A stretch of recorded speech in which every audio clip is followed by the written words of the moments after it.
No, I've not sat down and worked with my accountants on what tax. I can tell you most. You have a general sense? Well, I Is can it tell you millions or last time tens of millions? taxes went through, I paid more.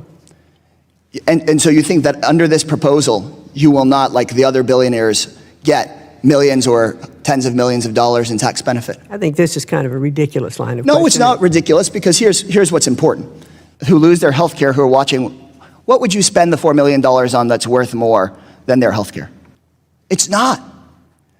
If you got $3.2 billion or $5 billion or $10 billion, going off the premise that there's going to be health care that is going to be removed from these children, I'm not sure that is a correct premise. So every single organization that's looked at this bill knows that millions of people will lose their health care. The latest estimate is at least 11 million. In the United States, debates about taxes, wealth, and social programs have always reflected deeper questions about fairness, responsibility, and national priorities. A few years ago, one of the most significant of these debates occurred during the administration of President Donald Trump. At that time, the Republican leadership introduced a major tax proposal that would have cut taxes for the wealthiest Americans and the largest corporations. The argument in favor of the bill was that by cutting taxes for the rich, businesses would expand, hire more workers, and the benefits would eventually trickle down to everyone else. Gentlemen, I recognize the gentleman from Texas, Mr. Casar. Secretary McMahon, thank you for joining us here today. Right now, the administration that you're a part of is pushing for a massive tax break for billionaires, paid for by massive cuts to health care and food assistance for everyday Americans, including to the children that you're charged with educating.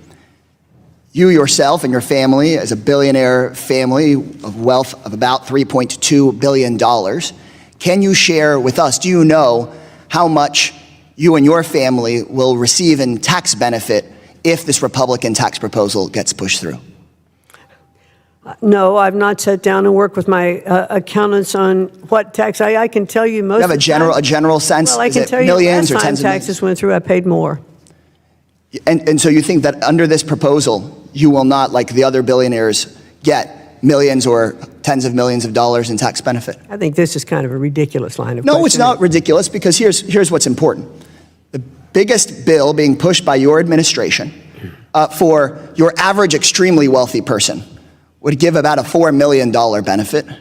Your family's worth about $3.2 billion, so I imagine that you'd get millions of dollars in benefit from this tax bill. Does that make sense? Does that check out? I don't know. I'd have to let you know. Let's just ask the member Chairman, how this refers to my education question. I'll refer to that, policy. Secretary. So, okay, look, there are families watching at home from my district that could lose their health care. And they want to know why their health care would get taken away. And what it's paying for is overwhelmingly tax cuts for the wealthiest people in the country. And so what would you spend the $4 million on that you would get a benefit of at least $4 million? Let's get to your educational line of questioning.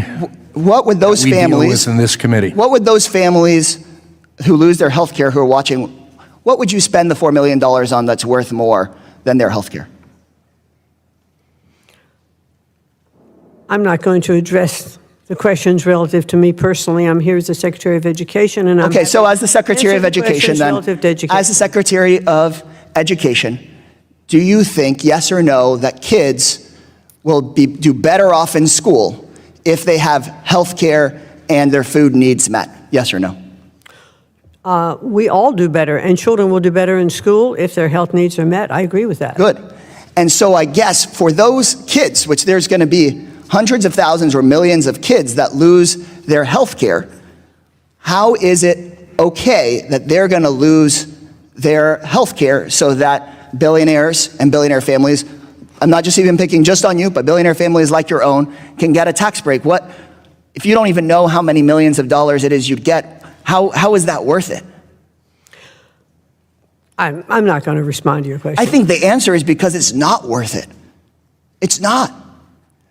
If you got $3.2 billion or $5 billion or $10 billion, going off the premise that there's going to be health care that is going to be removed from these children, I'm not sure that is a correct premise. So every single organization that's looked at this bill knows that millions of people will lose their health care. The latest estimate is at least 11 million people and families, because you wouldn't get the enormous savings that the Republican majority on this committee is looking for unless you kick those millions of people off of their health care.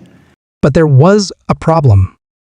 To fund these massive tax cuts, the proposal included deep cuts to health care and food assistance programs that millions of working families rely on every day.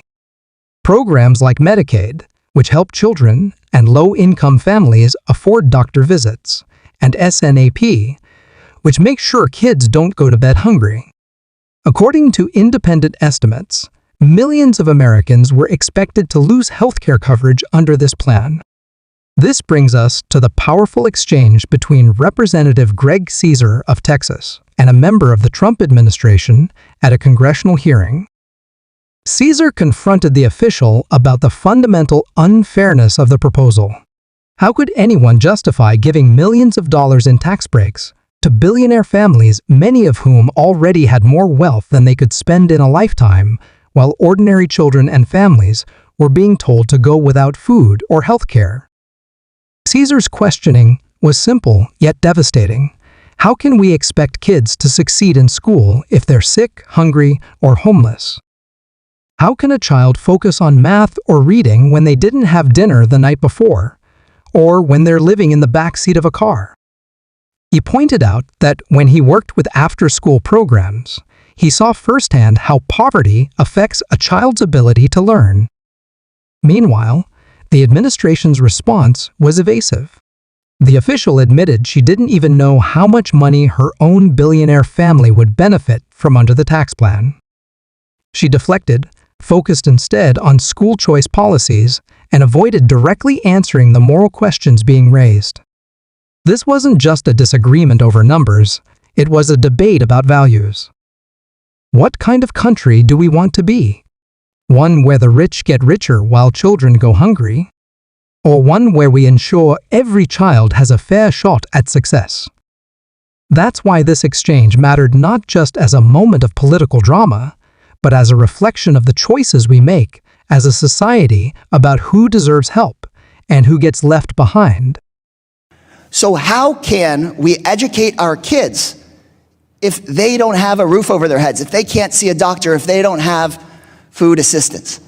So I'll ask you, do you think it's right for kids to not have food to eat at home before they go to class in order to make sure that a billionaire that doesn't even know how many more millions of dollars they're going to get could just get a few million more?